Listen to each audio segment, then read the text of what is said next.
no one's name. Take thee light and burn thee bright, and the spell be cast aright.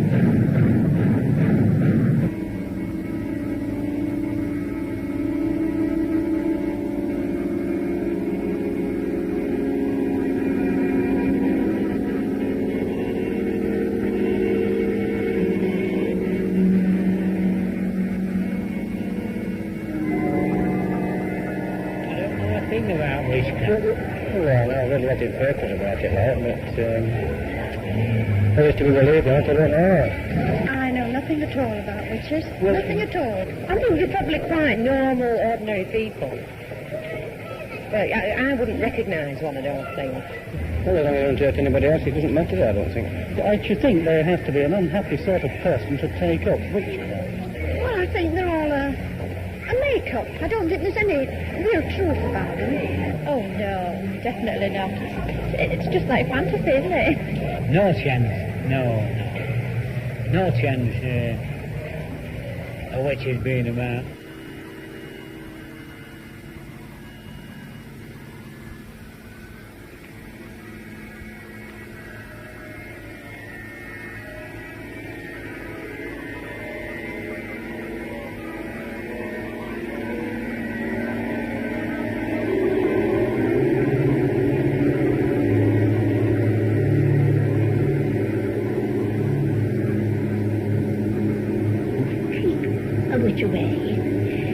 Thing is to have a little cross in your pocket made of Wickham wood. Wickham is a country name for the rowan or the mountain ash.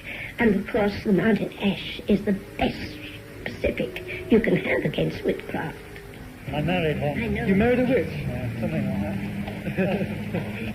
Well, I think the shellfish all a lot of rubbish. I don't remember as my phrase, nutters. Nutters. Well, if you believe what you hear and what you read, it could be harmful, couldn't it? What do you imagine they do? Cast spells. Evil practices. Make sacrifices. I've no idea. Totally smashing graves up and things like that, that's what I don't... I think it's all bunkum. Absolute bunkum.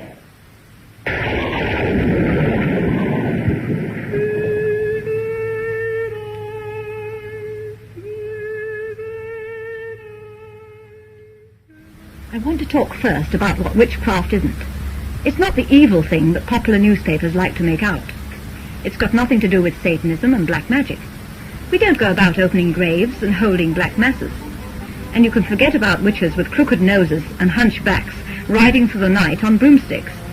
Joan of Arc wasn't like that, but she was a witch. So was Robin Hood with his coven of 13 people.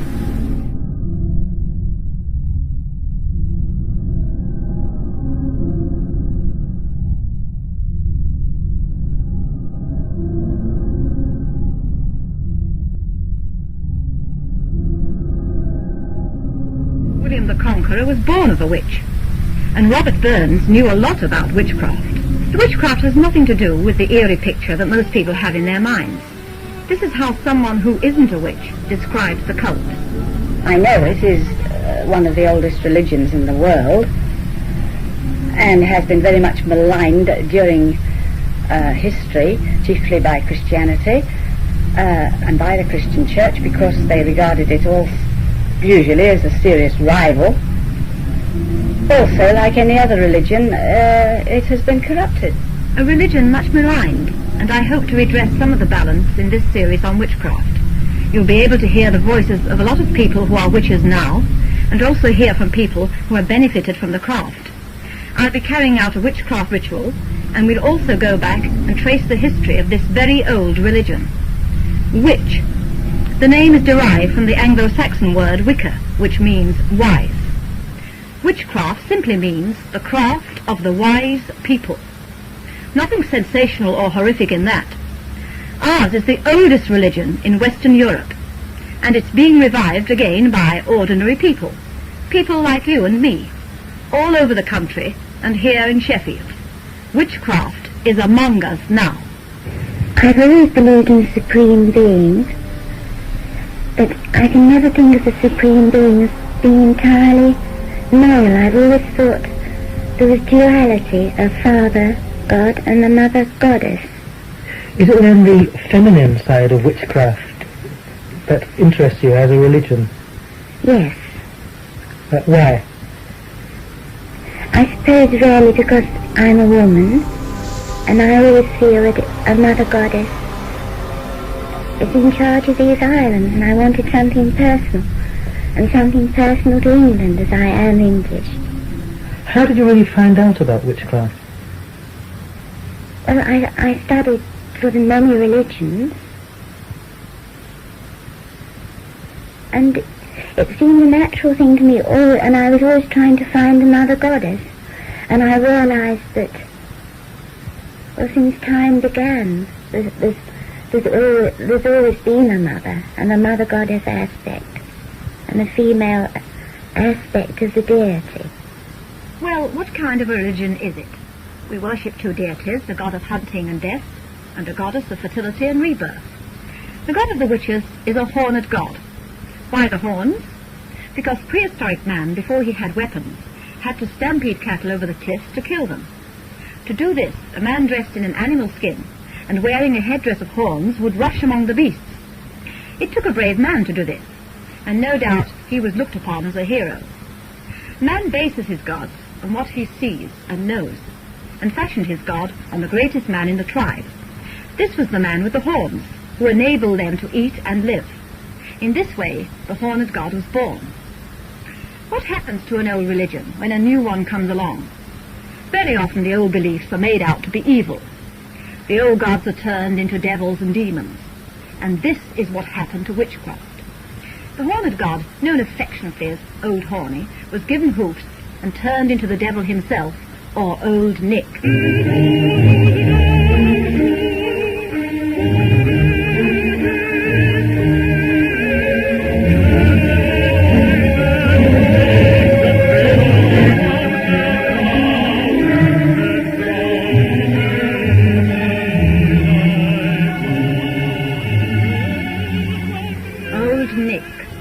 Sinister fellow. But someone else has derived through Christianity from Old Nick, and he's not half so frightening. For the god who was Old Nick was also Nicholas, Saint Nicholas, the patron saint of children. He's better known over here as Santa Claus, and he still has his horns, only now they're on his reindeer, and in Cornwall he wears them on his head. So when you sent those letters up the chimney to Father Christmas, really you were writing to the god of the witches. So the church turned the horned god into the devil, but it forgot about the mother goddess. She's been worshipped from the beginning of time under many names: Diana, Isis,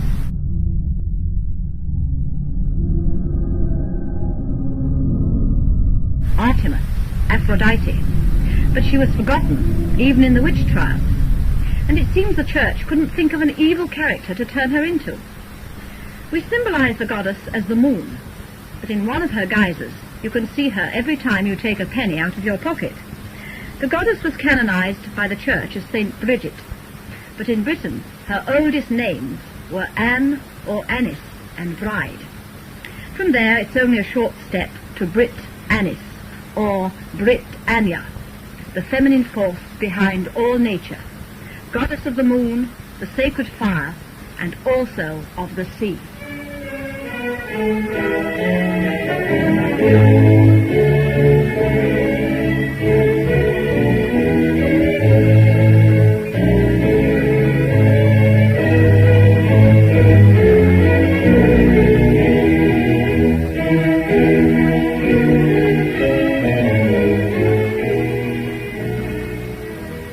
Let's look at Britannia as we know her on our pennies and pound notes. Like them, I suppose it's fair to say that she's been devalued from being the goddess of these islands. On a pound note she has an ear of corn in her hand. This denotes her as a mother of agriculture. The cross on her shield, though it's been made into a Union Jack on the penny, is a symbol of life, like the ancient Egyptian ankh, or cross, which was a pagan symbol thousands of years before Christianity.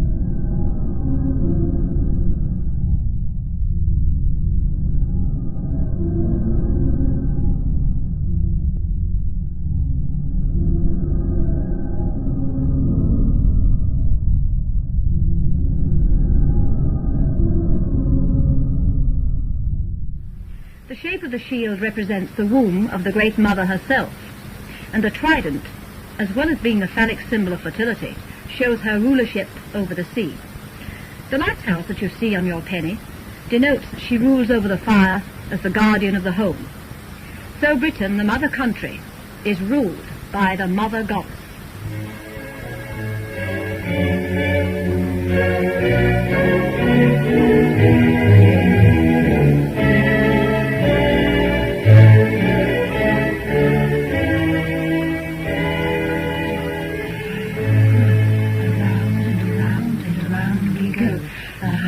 Jump, the higher they grow, around and around and around we go. The higher we jump, the higher they grow, around and around and around we go. The higher we jump, the Greek Christian witches sang this as they danced round the fields using a pole as a hobby horse. By the way, they never flew on broomsticks. That's an old wives' tale. But they may have used broomsticks as they used poles in a fertility rite to make crops grow. The pole, of course, was a phallic symbol, and this was a form of sympathetic magic, a prayer combined with action. The crops were expected to grow as high as the dancers leapt in the air, going round and round, faster and faster, faster and faster. The higher we jump, the higher they go, around and around and around we go. The higher we jump, the higher they grow, around and around and around we go. The higher we jump, the higher they grow, around and around and around we go. The higher we jump, the higher they grow, around and around and around we go. The higher we jump, the higher they grow, around and around and around we go. Witches didn't really fly. Maybe the idea of them flying came from people seeing them dancing and saying afterwards, "I saw the witches flying round the fields on their broomsticks." Our religion is full of ritual and symbolism. We hold our rites in a circle. This represents the womb of the Great Mother and is also the borderland between this world and the domain of the gods. And the cauldron, again a feminine symbol, the womb of nature. And of course, there's a practical use for the cauldron. In olden times, the village witch was marriage counsellor, midwife, herbalist, hypnotist and psychologist, and she mixed her herbs and worked her cures in the cauldron. The word pharmacy is derived from the ancient Greek pharmakia. This word didn't just mean the compounding of drugs, it also meant witchcraft. And the word pharmacon, besides meaning a drug, also meant an enchanted potion, a philter, or a love charm. And so the white-coated chemist has his origins back through the centuries, in the witches who cull their herbs according to the phases of the moon.